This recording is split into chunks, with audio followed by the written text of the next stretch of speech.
Philippines, Baguio. It is a rainy morning for everyone. It has been a rainy week for all of us. So I hope you have your cup of coffee or your cup of tea or you have your snacks with you as we are going to see or witness the different kinds of creative works and visual production that we have shared over the past few months. And I'm pretty much excited also to witness or to see or to watch and to listen to the different presentations a bit later. So again, good morning, everyone. I am your moderator. My name is Benjamin Mayamo III. I am from the Department of Communication, College of Arts and Communication, University of the Philippines, Baguio. So before we officially start, let me just give a brief background or overview of what Kimata is, and of course, the project of Kimata as a project of the Committee on Culture and the Arts of University of the Philippines, Baguio. So let me just read this. So the Kimata, Journal of Contemporary Literary and Visual Art, is brought to you by the Committee on Culture and the Arts, or CCA, of the University of the Philippines, Baguio. They made a call for art and literary submissions for Kimata, a visual and literary folio featuring creative works of students, alumni, faculty, and staff from the University of the Philippines, Baguio, back in April 2021. So it has been on the works or in the works back in December 2020. So Kimata, let me just read this. Kimata is a large transportation basket, also known as a double basket. So two baskets fastened together by a stick and carried on the shoulder. Traditionally, it is used to carry kamote, unthreshed rice or vegetables, and transfer between the field and the granary, between mountains, between villages, between planting and harvesting seasons as well. Kimata is also a vessel for the grain and the outgrowth. It is a plaything in indigenous games. It is also an inheritance and an industry, a still life, a cornucopia.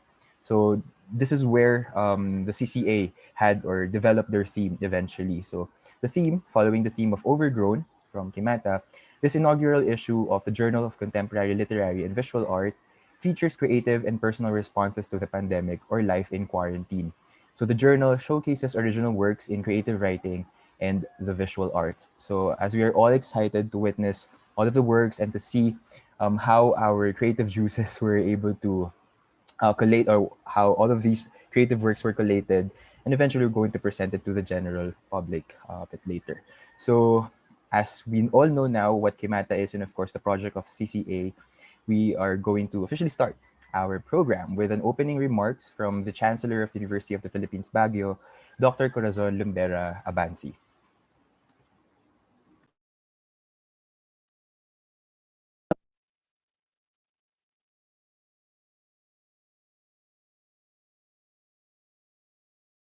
I am very pleased and honored to open this inaugural virtual launch of Kimata, organized by the Committee on Culture and the Arts, or CCA.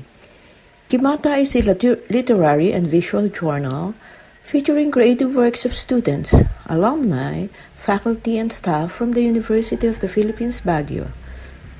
With the theme Overgrown, our event brought together writers and artists to reflect on their personal responses to the pandemic or life in quarantine. All works are original and unpublished, hence this is a truly one-of-a-kind gathering of talents. I congratulate the Committee on Culture and the Arts, the organizing body of this event, as well as the participants of this year's folio. Directly under the Office of the Chancellor, the CCA envisions to create a cultural hub for artists and map out traditional and contemporary cultural practices in the Cordillera and Northern Luzon regions. Rest assured that the Office of the Chancellor will support the trust and programs of the committee so that Kimata will be sustained and similar projects can be conceived and carried out in the future. Thank you.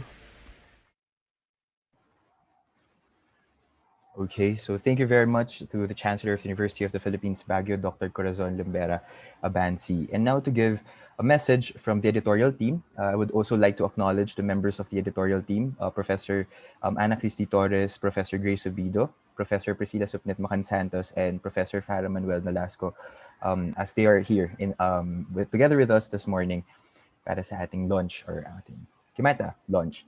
Let me now introduce for a message from the editor, or as represented by Professor Grace Obido from the Department of Language, Literature, and the Arts from the College of Arts and Communication, and of course, a member of the editorial team and the Committee on Culture and the Arts. There was some trepidation, yet to an initial sense of tranquility. Forced to isolate ourselves in our homes during the start of the COVID pandemic, we made use of the mandatory timeout to catch up and finish the tasks left long undone. We cleaned our homes, dug up and organized our gardens, emptied closets, and consumed close to expiration date food stored in refrigerators and pantries. We donated food and clothing, fixed what was broken, and we bathed and groomed our pets more often. The fatigue brought about by physical exertion helped us get through the anxiety of being cooped up in our homes. And while we were bombarded by daily news bulletins of rising infection rates and fearsome mortality counts, many of us took comfort in the fact that it was also time to slow down, relax, reconnect, and strengthen ties with those who mattered the most. But eventually, all the tasks were done, and the laid back lifestyle became old and uninspiring. Still too scared and unable to venture outside, especially as the list of COVID victims began to include personalities we knew, we looked for creative pursuits to relieve us from the cabin fever that was slowly building up. Some took up painting and crafts, others became more active on social media, and the enterprisings used their kitchen skills to create culinary masterpieces that they sold. There were also those who turned to reading, and there were those who afterwards sat quietly to contemplate what the words really meant. We at the University of the Philippines, Baguio's Committee on Culture and the Arts realized that this period for creative output was an opportune time to put together a compendium of works by students, staff, faculty, and alumni. We were convinced that rather than being overwhelmed by the pandemic's indeterminate timeline and the strict precautionary measures imposed to hold the virus in check, it was worthwhile to create a venue for imaginative output and free thinking. In December of 2020, we sent out a call for submissions and received 49 literary submissions and 32 visual works. The harvest, that is this collection, includes the output of 19 authors and 13 artists. The collection reflects the general concerns during the pandemic. Likewise, they mirror the social, moral, political, and personal dilemmas and controversies that continue despite the lockdown and prove that indeed art imitates life. Noel Diaz's squatter, for example, relates the difficult situations faced by informal settlers. In real life, these were certainly aggravated by the pandemic. But just as the protagonist in the story shared what little she had, we were uplifted by the numerous accounts of generosity by even the least fortunate during the lockdown. However, there are also stark contrasts between short fiction and reality. While the main character in the story accedes to the inevitability of fate with acceptance and stoicism, we were witness to news media footage of violent demolitions of homes in Mindanao. This despite the national government's order of a moratorium on demolitions during the pandemic and homeowners' frantic cries of tabang or help in Bisaya. Undoubtedly, the Filipinos' irrepressible sense of humor remained largely intact even during the height of the pandemic, and social media regaled us with numerous memes that made us laugh out loud despite our fear. In Salagubos, by Christine Belanang, we are transported to the candor of youth. We smile at the mental images of Asong Pilantod, Gumapang ang mabagal na uod, nagkandirit ang musikerong tumaklong, sumunod ang pustoryosang ipis, lumipad ang langaw na ambisyoso at lumundag na nakangiti si Conejo. Can salagubus too be a play on the word salubrious, meaning healthy, hygienic, clean? Salagubus could be the bus, remembering conducting students of life in its regular route. Meanwhile, our students do distance learning from home and are raring to go back to school. We have gotten off the regular bus and are likewise learning anew. Somehow, what was once routine has become strangely special. But it cannot be helped that the darkest sides and worst fears of the pandemic are reflected too. There is the visual rendering of masks in Face Masks and Everything in Between by Ronald Doulay, colorful but nonetheless restricting. And the hazy flower-like acrylic on canvas blotches of Miss Borrelio's Libing. So, could the indistinguishable blots in the latter be a metaphor for lives extinguished before a clear mark on the world has been made? And then there are more questions to ponder after reading Luci Maranan's Three Funerals and a Question. With strict health and safety protocols enforced during the pandemic, no lengthy wakes for the dead have been allowed.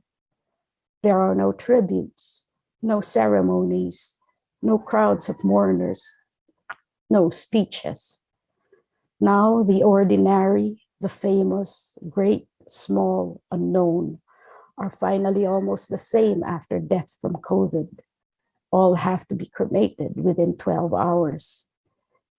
It makes one think, both the humble working man of the poem and the woman who worked hard for her causes were fortunate to have people grieve for them in the traditional manner. Those who succumbed to the virus, cadavers wrapped in plastic and enclosed in sealed body bags before being cremated as fast as possible, are most similar to the desaparecido. And the third personality, who actually didn't have a funeral in the poem, uncertainty looms. Can the descendants of the COVID deceased be 100% sure that the ashes turned over to them are the remains of their loved ones? Instances of body switching mistakes have been reported in the news, after all, and questions can remain even after death.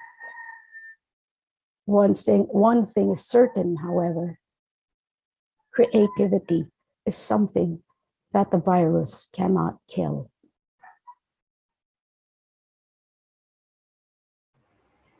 Thank you very much for that very meaningful message from one of the members of the editorial team, Professor Grace Subido. Indeed, art really reflects society, and as we are in the middle of a global pandemic, and we are in the middle of all of these struggles, personal, individual, collective, and community or communal struggles, we are making use and we can make use of creativity, as it is something that the virus cannot indeed kill. So before we officially start with the reading of the first part, which are the literary works from three of our shortlisted authors, we also have one. We have Pamela Bondoc later on, which had no video presentation, but she is also part of the shortlisted authors. Let me just remind everyone that we are also available via YouTube live stream. You can check out the UP Systems Network office's YouTube channel to watch our live stream. So thank you for all of those who are watching at home via the YouTube live stream. So again, welcome everyone to Kimata, the online launch of Kimata, the Journal of Contemporary Literary and Visual Art, presented by the Committee on Culture and the Arts and the University of the Philippines, Baguio. So let me introduce first our 4 shortlisted authors for the literary category of our folio or our journal, but we only have 3 readings or 3 presentations for this morning. So let me just introduce them one by one. So the first one, si Christine S. Bilian-Ang, PhD, ay part-time lecturer sa University of the Philippines, Baguio. Siya rin ay miyembro ng Kaguruan ng Filipino sa Pamantasang Ateneo de Manila at premyadong manunulat at ng kritisismo, kwentong pambata at dulang musikal. Ang kanyang muling pagsasalaysay ng mga kwento ni Lola Basyang ay naging serye ng 20 picture books na nagkamit ng special citation sa National Book Awards noong 2004. Naipalabas din ito bilang TV series sa GMA7 at sa TV5 kung saan nagsilbi siyang consultant para sa mga ito. Nagkamit ang mga programa ng Catholic Mass Media Award bilang Best Children's TV Program noong 2007 at nominasyon sa Prix Jeunesse International Awards in 2016. Ang kalipunan ng kanyang mga dula na pinamagatang Batang Rizal at iba pang dula ay ang kulminasyon ng isang dekada ng kanyang mga produksyon sa teatro para sa mga batang Filipino at nanalo ito ng National Book Award noong 2017. Ang pangalawa naman natin, or our second shortlisted author, is Baguio-born and bred Lucy B. Maranan. So she graduated from University of the Philippines, Baguio in 1981 with a degree in AB Humanities. She has since been active, or she has since been then been an activist and organizer in the indigenous communities of the Cordillera right after graduation. From 1989, she has worked in various people-oriented institutions and organizations dedicated to raising awareness on social justice, indigenous and human rights through campaigns, publications, and conducting workshops on culture and related fields in the region. She is also a member and past president of the Baguio Writers Group. She was the editorial consultant of the Asia Indigenous Peoples Pact Foundation based in Chiang Mai, Thailand, which contributes to advancing human and collective rights of indigenous peoples in Asia. She is presently the vice chairperson of DKK, or Dapayan ti Kultura iti Cordillera, the Alliance of Cultural Workers and Organizations and Artists in the region, and editorial consultant of Pawangka Fund, an international nonprofit advocating indigenous ways of knowing and learning initiatives. Her works, Ms. Lucy Maranan's works, have been anthologized in various publications as she continues to write poetry, short stories for children, and creative nonfiction. Our third shortlisted author is Mr. Noel Mozart Diaz. He is a graduate of the Bachelor of Arts in Social Sciences, major in history with a minor in political science at the University of the Philippines, Baguio. He is also the former chairperson of the UP Kalipunan ng mga mag-aaral sa kasaysayan o UP Kamalayan. He is currently a research assistant in the College of Social Sciences. Our fourth shortlisted author is Pamela Bondok, or Pangga. She is pan, neurodivergent, middle class, and currently a graduate student taking up language and literature at the University of the Philippines, Baguio. An Ilongga born and raised in Baguio City, Pamela Bondok, also known as Pangga, is an award-winning artist, social justice activist, writer, educator, a speaker, poet, and feminist. In 2018, Pangga founded the nonprofit volunteer organization and platform Go Ahead, I'm with Youth. That began from a simple birthday fundraiser to help and advocate for children and young artists access to education and support mental health needs. In November 2020, the organization was also able to raise 40,000 pesos to help communities devastated by typhoons. Among her awards are the PGMA Award for Culture and the Arts back in 2008 as representative for the Cordilleras and for being the youngest of 12 contestants as she represented the entire Cordillera in the reality show GMA Coca-Cola Ride to Fame, Yes to Your Dreams, Dancer of the Year in 2008, and Best Extemporaneous Speech during the Literary Festival in 2017 at the University of Baguio. Her writings, or Pangas writings, have received the local and international, both local and international recognition. You can always find her dressed down for the patriarchy with her dogs and a kappa. So let us now listen to our 3 shortlisted authors and their creative works.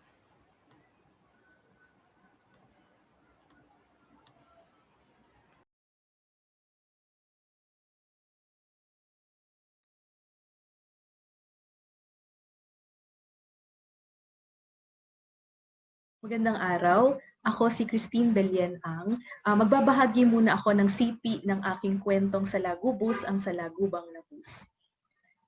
Alas 5 na ng umaga, handa nang umarangkada ang Salagubang Labus. Maaliwalas sa loob ng Salagubus. Sa labas, makintab na sa pumada ang dalawa niyang antena, pansagap ng mga sariwang balita. Narinig ng salagubos ang silbato ng pulis. Kumanan siya sa kalyeng makitid. Nang makalabas, umikot-ikot siya sa rotonda. Para, kahol ng asong pilantod. Kasunod nito ang mabagal na si Uod. Ang musikerong tipaklong, ang pustoryosang ipis, ang langaw na ambisyoso at ang nakasimangot na koneho. Nakisiksik din si Palakang Bukid at nagbalaksa ng humilata sa upuan ang isang dangkal na si Bulate. 10 piso lang, paalala ng salagubos. Sa kahabaan ng biyahe, nagsimulang tumugtog ng biolin ang musikerong tipaklong. Hindi napigilang umawit si Palakang Bukid. Napaindak tuloy ang asong pilantod at nalimutan ng pustoryosang ipis na mataas ang 12 takong ng kanyang sapatos. Sumirko-sirko ang langaw na ambisyoso na ang pakiwari isa siyang serkero. Napangiti ang kanina pang nakasimangot na si Koneho.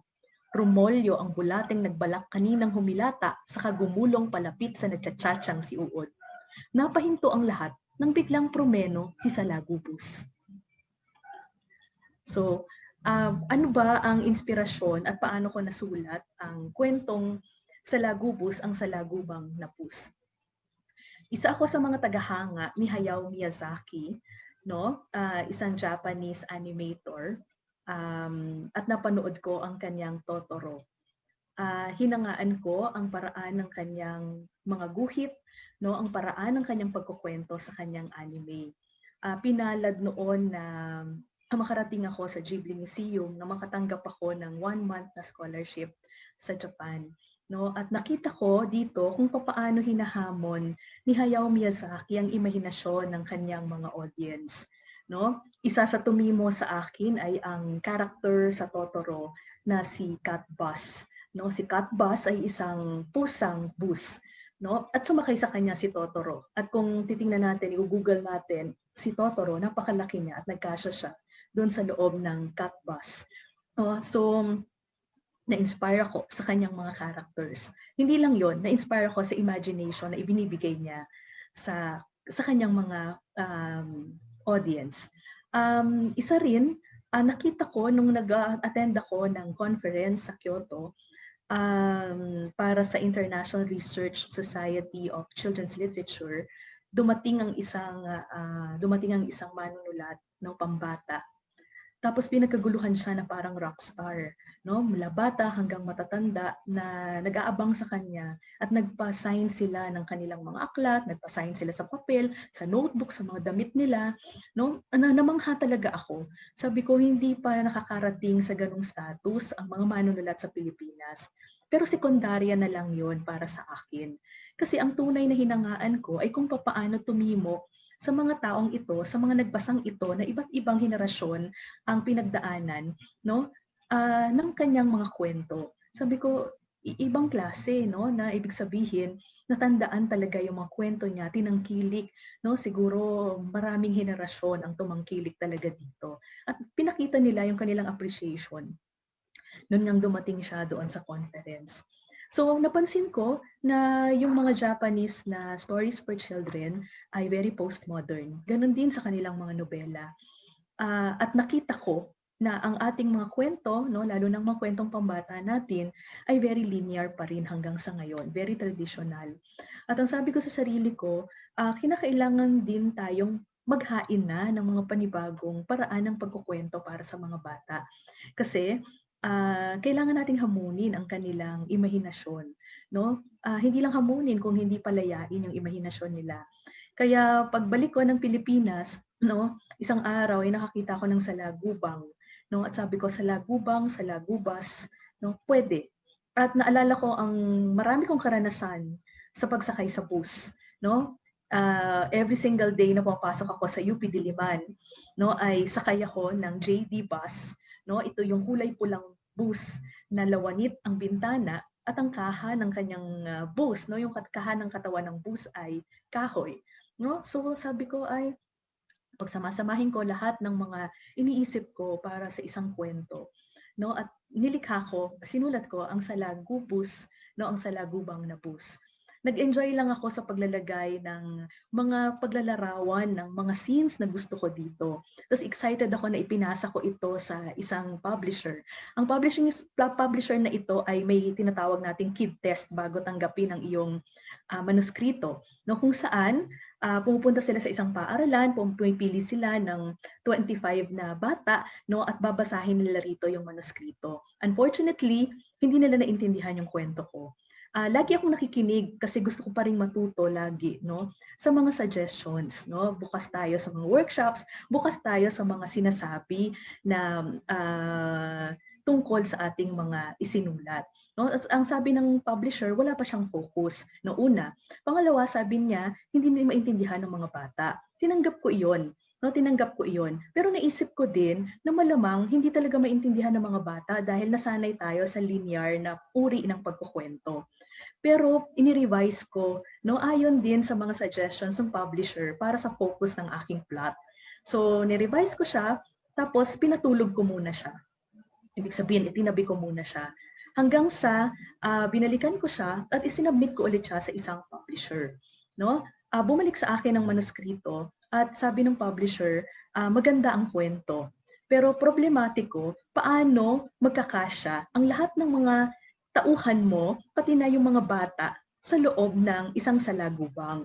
No? Natawa ako kasi sabi ko, okay na yung kwento, pero yun na yung point ko. No? Hindi ako nag-i-imagine ng isang maliit na salagubang. No? Kung hindi, nag-i-imagine ako ng isang panibagong mundo, no? ng isang panibagong tauhan, no? Doon sa aking kwento. Sabi ko, kinakailangan talaga ng ilustrador na titingin dito, ng mga illustrators, no, ng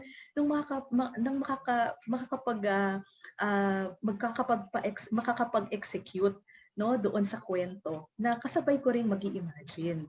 At dahil nga hindi ito natanggap, pinatulog ko ulit siya.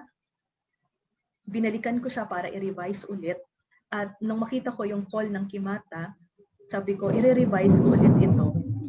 At dahil nga sa pagmumuni ko rin sa nangyaring pandemya, no, sabi ko, doon sa buong kwento, ang orihinal na katapusan talaga ay nasundo niya yung mga bata. No? Nung maibaba niya na yung mga insekto at yung mga hayop, yung tala, no, ay sinundo niya yung mga bata. Pero bilang guro sa panahong ito ng pandemya, no, isang kalungkutan sa akin na hindi ako makarating ng campus, hindi ko makita ang aking mga estudyante, no, walang interaction na gano'n, no, na face to face, no, na nakikita mo sila, nakakausap mo sila ng personal. No, at sabi ko, yun ang pinakamasakit. Naisip ko rin na yung kalikasan at yung tao, no, ano ba yung relasyon nito ngayong panahon ng pandemya? Makikita natin na naging commodified yung halaman, no? Kasi bakit? Kasi symptomatic na nawala yung kalikasan eh. Nagsimula yung virus sa kalikasan, tinago yung tao sa loob ng tahanan, no? Hindi natin maabot yung kalikasan. So, kinakailangan nating abutin sila sa pamamagitan ng maipasok ito sa sarili nating bakuran at sa sarili nating tahanan. Kaya nagkaroon tayo ngayon ng awareness na pangalanan ang bawat halaman na dati naman ay walang pangalan para sa atin, kundi mga palamuti lang doon sa ating bakuran, no? So nagkaroon din sila ng monetary value, no? At sabi ko, ito yung mga halaman na ito yung kalikasan na pinipilit nating pag-ugnayin ulit sa atin bilang mga tao. Kaya doon sa kwento, no, yung kalikasan, yung mga hayop na ito na matapos silang mag-enjoy, tapos susunduin na yung mga bata, yun yung pinakamasakit. Yun yung suntok, no, doon sa katapusan ng kwento. Pagdating doon sa mga tao, wala pang mga bata, kasi sarado pa yung paaralan dahil mayroon pang pandemya. So, ito ang kwento ko, no, sa likod ng Salagubos, ang Salagubang Napus. Marami pong salamat. 3 funerals and a question. I have been to 3 wakes in 7 days and listened to breathing stories of finished lives. One of a humble working man who would punctuate his weekend with a drink, but did not make it home. His leisure bludgeoned by mates turned assailants. And while he lay on that white wooden box, seers say his wandering soul is restless with questions on his unexpected appointment with his fate, lingering, sending winged messages of endearment through other bodies, other voices. His mother, wife and child, bereft of son, husband and father wailed their anguish and anger. But what remains would respond? People gathered said, "At least he's home." And we mourned him, and they etched his name, cemented what was left of him. The day after, sorrow found its voice in dirges to a comrade who they said was a walking time bomb. But she made each day matter for the cause she carried. The millions of atoms in her body allowing her precious time, as if having a mind of their own, bequeathing her to the struggle. To be for others so luminous she had enough to ignite the path so perilously trodden by many. Then she imploded calmly, so quietly in her nap. Her life story kept us brave as we turned the missal's pages and sang of hope and peaceful journey to that side of light, so she would guide those still trudging with this nation's strife. She had found rest. She's home, as we threw flowers and sang a silent song of revolution. On the seventh day, I attended a kin's burial, where laughter was subdued with familial and familiar banter. But sorrow prevailed with a branch of the tree cut off, because relations are measured by degrees and ancestry of common traits and wayward genes. These bonds pronounced are linked around the rested one, as he cannot anymore partake of the fun. My aunt embraced the metal box, like a long-traveled member come home, never leaving again. As the ritual of lifting the soul through a prayer reverberated in the chapel, the family concluded with solemn acceptance. They bade farewell and cautioned tears not to fall on glass, as tradition warns. Then kith and kin promised of happier encounters, as earth took back the beloved departed. Then I thought of him, and his mortal presence still missed and being searched to this day. There is nothing of him, no bone, nor skin to weep over, no wreaths nor floral spray to rest a ribbon on.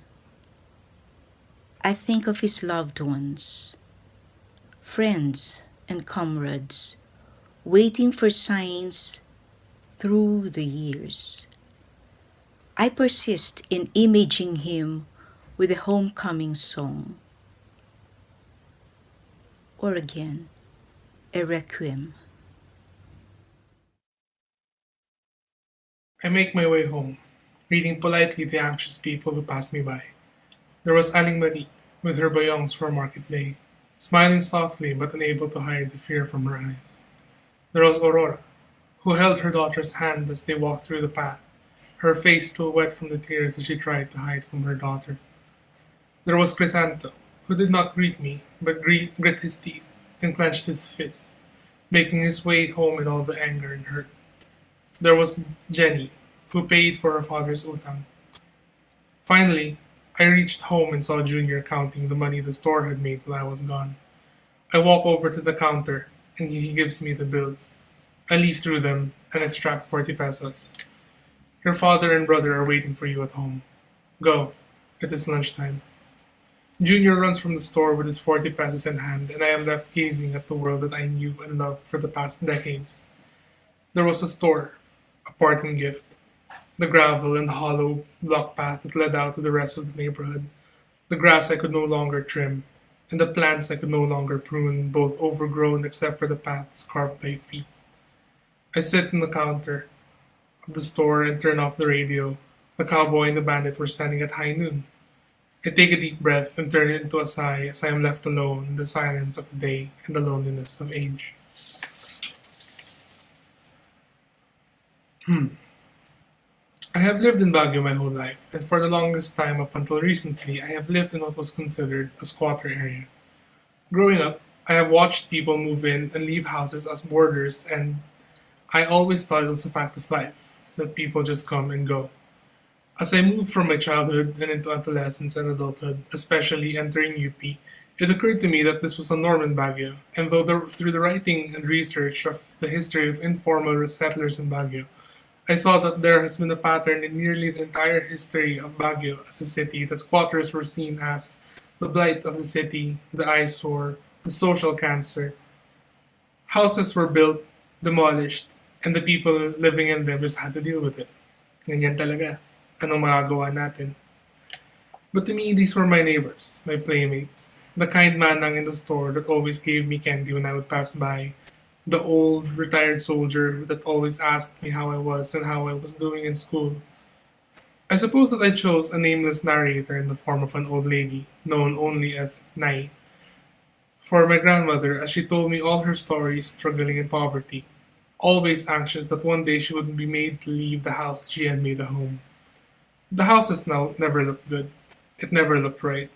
But it was always more patchwork than something built with purpose. But to these people, the blights, the eyesores, the social cancers, or whatever the newspapers are calling them now, it was home. But there was a sense of community, as the sense that they occupied a place together. That if they were forced to leave, they would leave together. And to me, they were just people looking for a place to rest their bones. I understand the issue of informal settlers is endlessly complex, but I think that we should never stop seeing them as people. And so the story came together from an exercise in research as well as from personal experience. I am thankful to be able to share the story with the people who would read it, and it means a lot to me. And I would like to say thank you to the editorial team of the CCA UP Baguio for including me in this issue, and congratulations to all the writers that I am sharing this issue with. Maraming salamat po. Okay, so thank you very much to our three presenters. They are three of the four shortlisted authors for the Special Citation Award or the Jury Prize, which we will announce later in this program.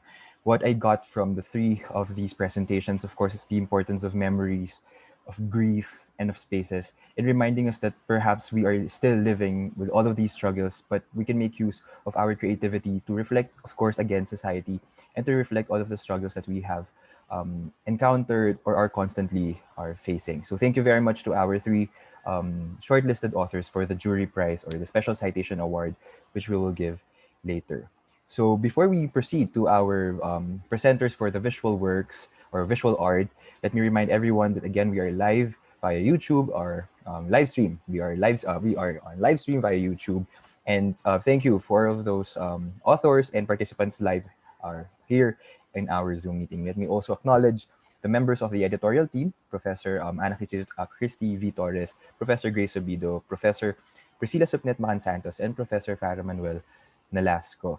So again, I think and I hope everyone have you all have your cup of coffee and or your cup of tea because it's really is raining and gloomy or this morning. But of course, we are heated with all of these works of art and all of these creative materials that we have shared over the past few months.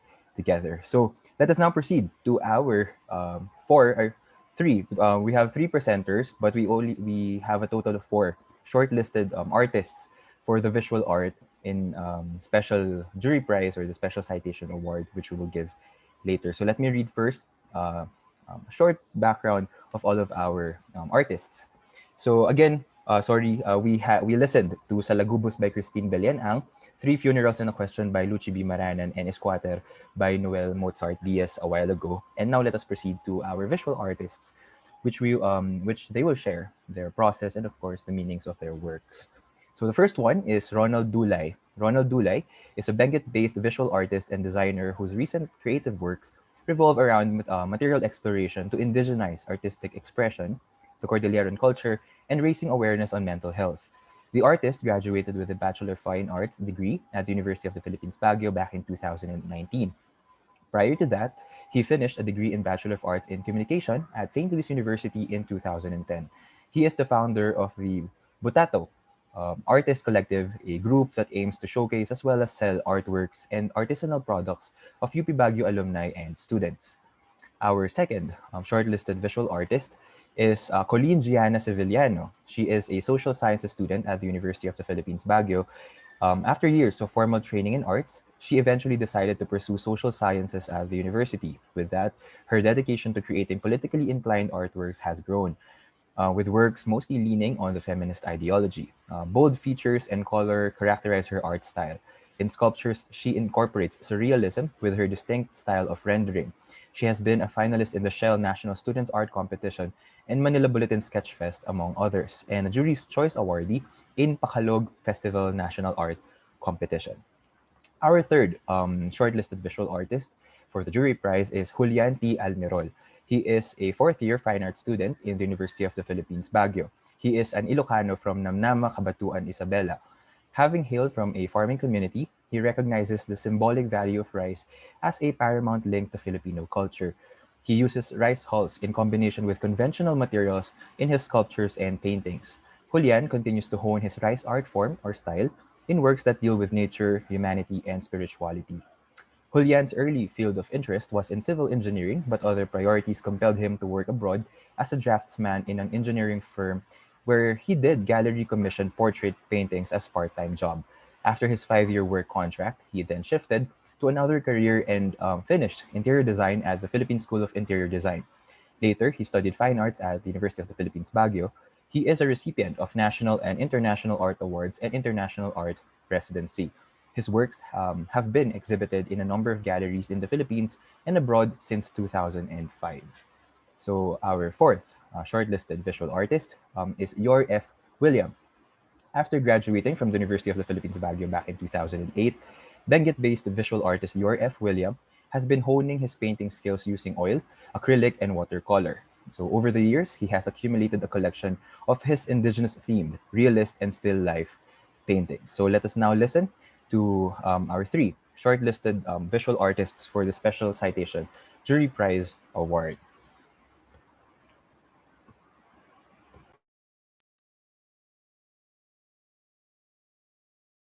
Hi, I am Ronald Doulay. I am a visual artist, designer, and the proprietor of Ron Doulay Art Services. I received my Bachelor of Fine Arts major in Visual Arts degree from the University of the Philippines Baguio in 2019. Face mask, and everything in between is inspired by the Cordilleran textile patterns, traditional embroidery, and motifs. It is a visual representation of my experiences during the first year of the pandemic, where I started to create face masks out of ethically sourced contemporary Cordilleran textiles from Abra and Baguio weavers. With this break from creating paintings and other forms of art, I was able to have a better understanding and appreciation of the weaving tradition in the region. As a response, I decided to create this work and explore new techniques in painting. Conceptualizing the whole composition took almost 2 weeks as I created various face mask tessellation studies. I intended to create a face mask tessellation that is easily recognizable and visually interesting. I believe that a face mask does not only work as a personal protective equipment, but it also serves as a mode of individual expression. face masks can work as an extension of one's identity. In contrary, it may also be used to mask a phase in our life. The repetition of colors and motifs have been used throughout the composition to evoke movement and dynamism as I look forward for a better future. I also want to convey to the viewers that there is still hope during this pandemic. When seen closely, one can see that majority of the painting is covered in little dots which have been applied painstakingly. The repetitive process helped me relax and regulate my mood. I also aim to promote the Cordilleran culture so we would not mask our identity during this phase. Hello CCA UP Baguio. Thank you very much for selecting me to be a part of the virtual launch program for the Kimata. And this is my sculpture I called Then It Blossomed. It's made from epoxy clay and rendered using my distinct style of rendering composed of various colors that somehow gives an impression that the artist is expressive, even though I'm not. I am also highly inspired by surrealism and expressionism. On making this piece, I was highly inspired of my individuality, as how much as a young person I was confined in these several adjectives. People around me has defined me as parallel with all other young people out there. So given the time that the pandemic provided us, and acknowledging the fact that I am privileged to have been comfortable and safe during the pandemic, I maximized the time to be engaged in creative activities and ponder and scrutinize myself throughout the process. What I have learned during that time is how much I'm composed of lots of things as an individual. Although the tree is a single living thing, it has lots of branches that bears lots of leaves. And if you acknowledge their existence and embrace them as a part of you, you are able to nurture and encourage those parts of you to grow and use for the better.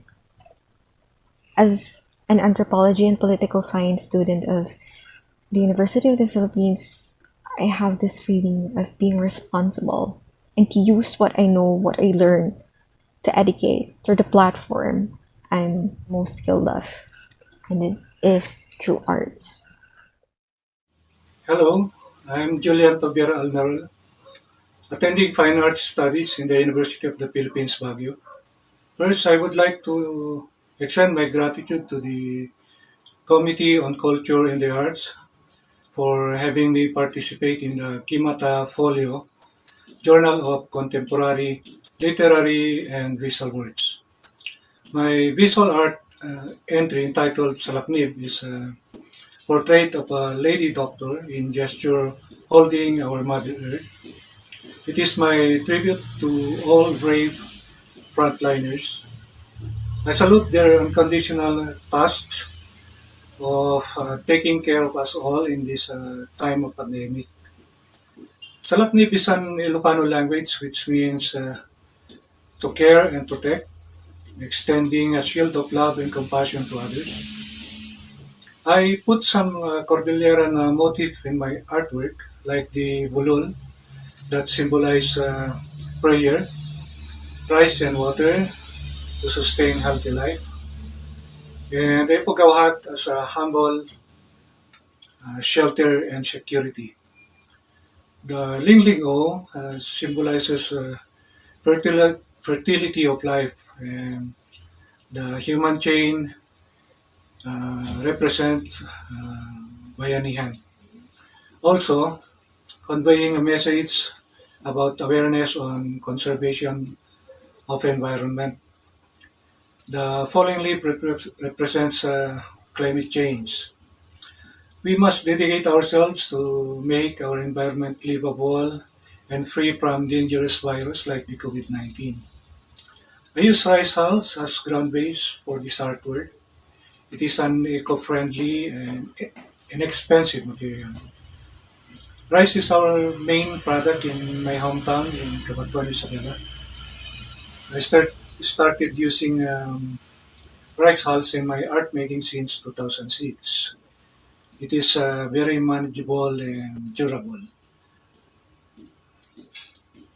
I am still pursuing my art making even in this crucial time to sustain our immediate needs and cater mental and emotional care.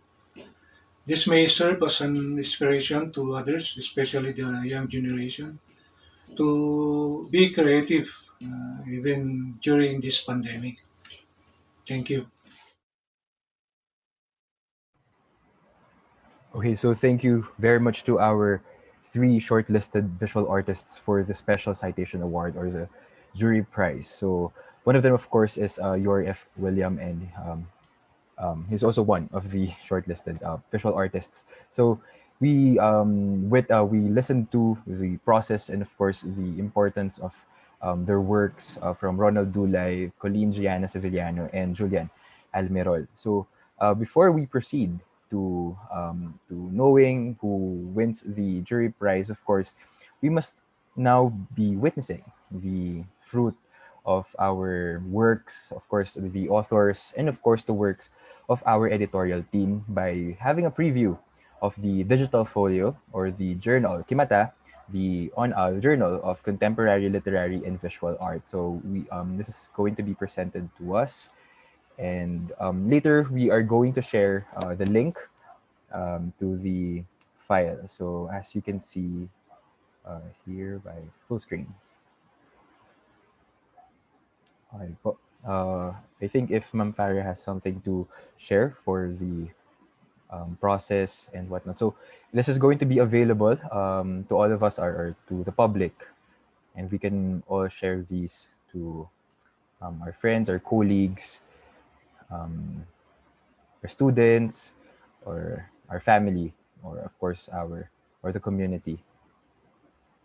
So I think congratulations to all of the authors, students, faculty, alumni, and staff who shared their talent, of course, their creative outputs or works for the fruition of our Kimata, or the Journal of Contemporary Literary and Visual Art.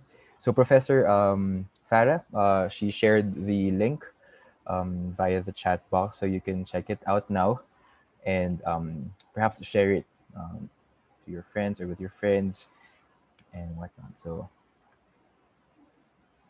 there.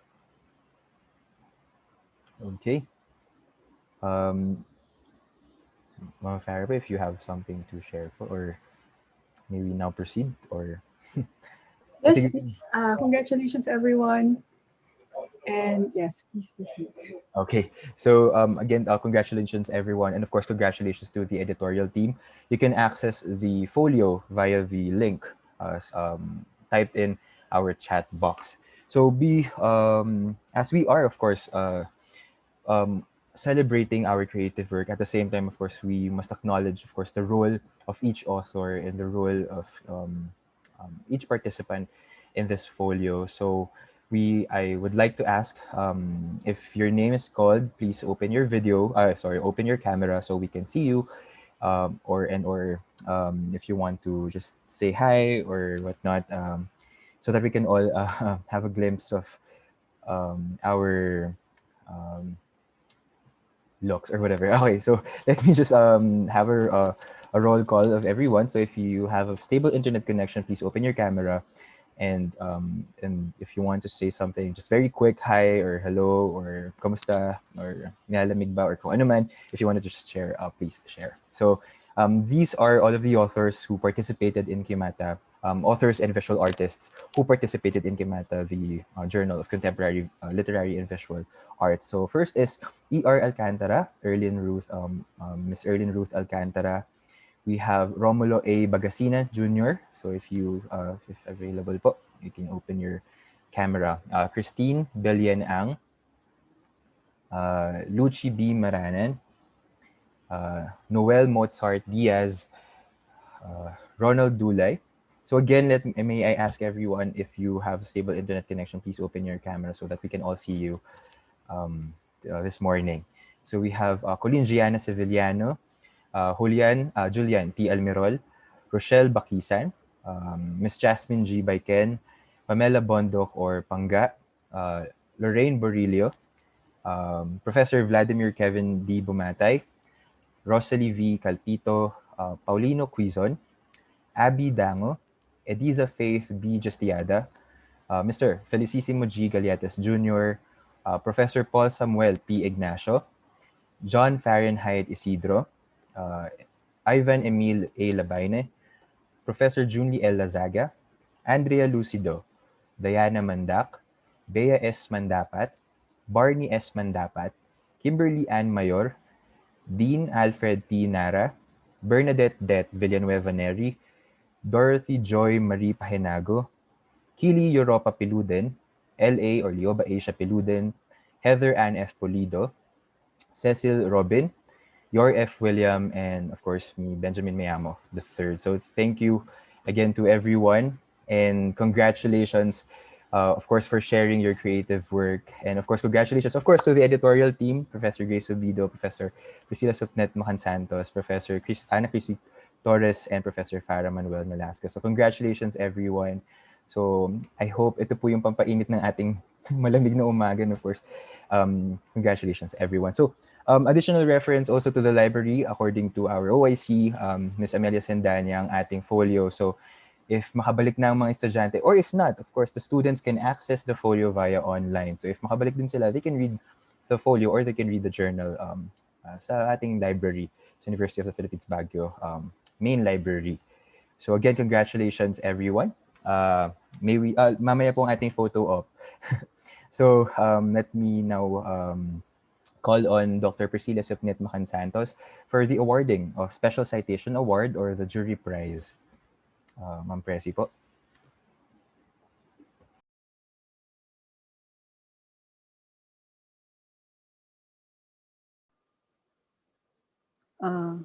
Hindi ko yata ma-open yung video. But anyway, thank you very much for, ayun pala, thank you.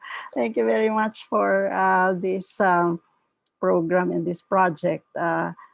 It's really a delight to see the volume of work that we have gathered. I'm sure there are more contributors who they have wanted to join. And so siguro, Prof. Farah, I hope that you will continue with the project in the next few years as the Chancellor has committed to support the projects of the Committee on Culture and the Arts.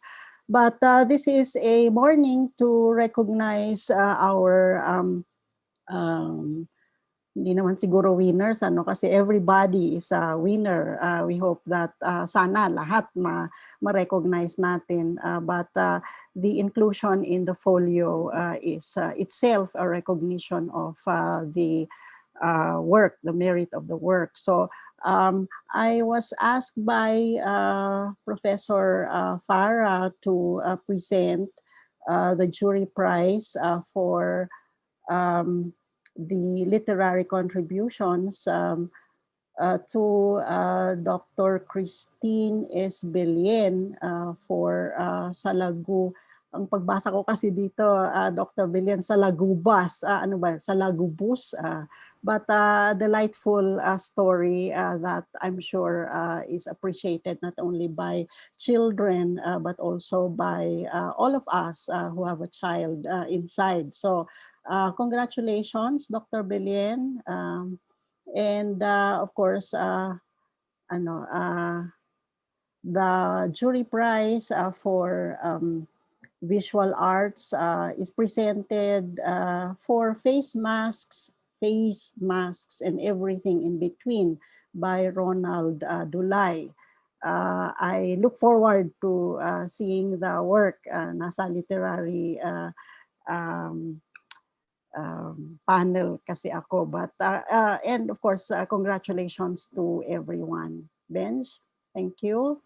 Thank you very much po, ma'am. Good morning po. And congratulations to Dr. Christine Belian Ang for the Special Jury Prize for Literary, and of course, Ronald Doulay for the Visual Art, Special Jury Prize for Visual Art. Congratulations. And again, tama po yung sinabi ni Ma'am Presi kanina na it's not about the winners. We're all winners, of course, as contributors of the Journal for Contemporary Literary and Visual Art. And of course, this is the inaugural Kimata, and we are, of course, all a part of it. So sana po, and I hope mas dumami pa tayo, eventually. And sana po ay hindi na pandemya yung magiging tema natin, or not yung pandemya, sorry, it's overgrown or Kimata.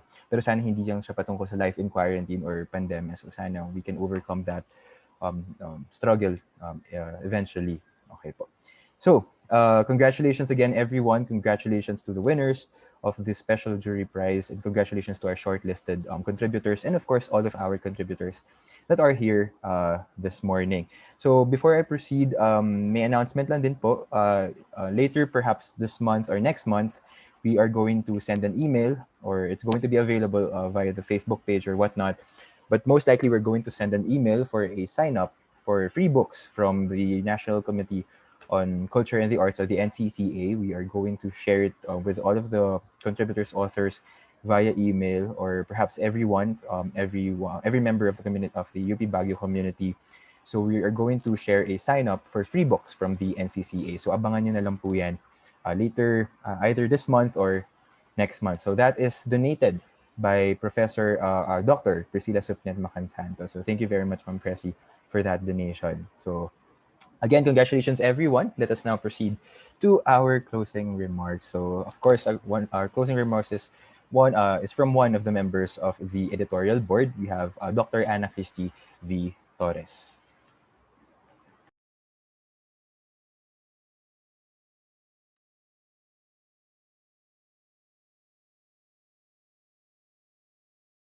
Good morning, everyone. Our kimata, I'd like to think, or our double basket contraption, is a fitting metaphor. One basket for literature and another one for visual arts. Galing, di ba? And as this maiden issue has proven, both baskets are full, if not overflowing. Indeed, a good omen of more vibrant things to come, the many surges and variants, and course pack redesigns notwithstanding. Thank you to all of you who came to help us celebrate the launch of Kimata. I hope you enjoyed the readings as much as we did. Thank you too to the UP Baguio officials and to the members of the Committee on Culture and the Arts for their unfailing attempts to keep the liberating spirit of arts and culture alive in our little community and beyond. And thank you to all of you who heeded our call to share a little bit of themselves while cooped up at home during quarantine. Mabuhay po kayo at maraming salamat po. Thank you very much, Candy, Professor Christy V. Torres, for that closing remark. So again, congratulations, everyone.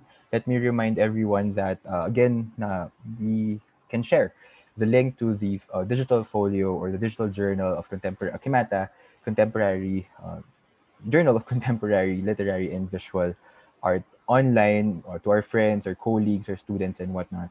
So we can share it to everyone. This is a public document. So again, congratulations, everyone. So for all of those who are watching via YouTube, thank you very much, and I hope you are all safe. So para lang po sana, very quick, we have 17 participants. If some of us or most of us can also open our camera for a very quick photo op lang din po. So for the contributors, of course, we are going to share a PDF copy or file of the folio. So again, congratulations, everyone, and I hope we are all safe. I think maybe ask for those with for those with stable internet connection, please open lang po. Miss Rose po, ay, sino? Hindi po, wait lang po. Miss Rose, if may I ask po for the photo op, or I should, or just I'll print the screen and then share it po siguro later. So for the rest, if you can open your camera. Okay, sige po. So if I think wala na makapag-open, so okay, let's have our photograph. Our photo pala. Okay, sige po. Print screen. Sige, 1, 2, 3. Okay, isa pa po. Okay, let me check if tama yung nagawa ko. Yes, tama. Okay. Okay po. So, another one. One. Si Sir Julian. Okay. Okay po. Yan. 1, 2, 3. Okay. Sige po, we'll share it via email po ang ating photo.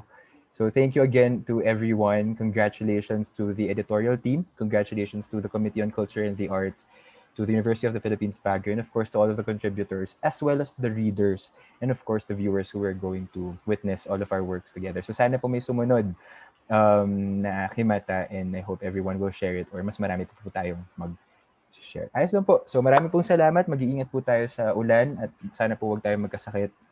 Mag-iingat po tayo. And of course, please share our journal to all of your friends, colleagues, and family. Ingat po. Maraming salamat. Thank you. Bye. Thank you. Congratulations, Ruben.